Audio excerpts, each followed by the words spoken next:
The Finnieston Crane was built in 1931 for the Clyde Navigation Trust. It was built really to load heavy goods, very heavy goods, onto ships that were berthed at the Stobcross Quay. It's a pretty versatile and a really heavy-duty workhorse. It's the kind of Clydesdale horse of the industrial era. My dad, Harry, was an operator of this Cran in the 60s. My dad spoke fondly of his time in the Crane. Anybody he could tell, he told them that he used to drive the Finnieston Cran. It's just an iconic structure. It means a lot every time we see it because we've got that bit of history with it. Because it's so associated with shipbuilding, we do tend to forget about the locomotive works and how important locomotive engineering was to the city. And it must have been an amazing sight seeing these big engines being hauled down from Springburn through the city and down to the docks.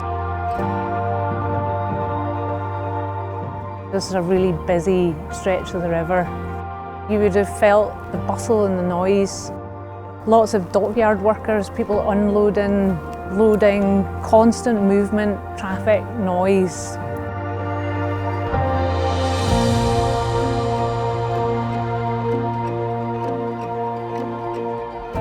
I just wanted to see the bird's eye view that my dad got to see of the city, albeit the skyline's changed, I'm sure, a lot since he was there in the 60s. Just to be up there and just see what he seen when he was working there.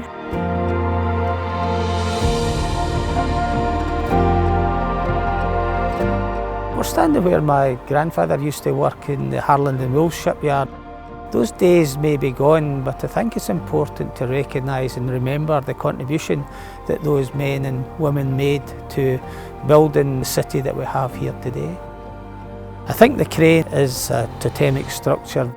I think it's important that if it is to represent the city and its industrial heritage, that it is brought back to life and future generations can enjoy it.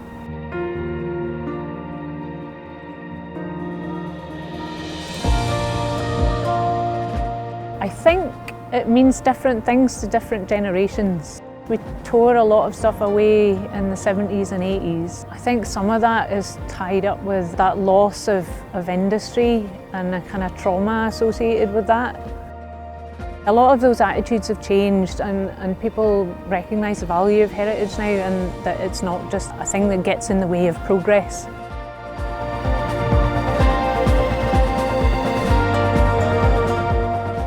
Just to know about its history, rather than just driving by and thinking, oh, there's that big Cran and not having the story behind it. We don't know where we are today if we don't know about what happened in the past. When I think of my dad, I think of this Cran in Glasgow. When we laid him to rest, we drove by and that's the sight we seen on his final journey.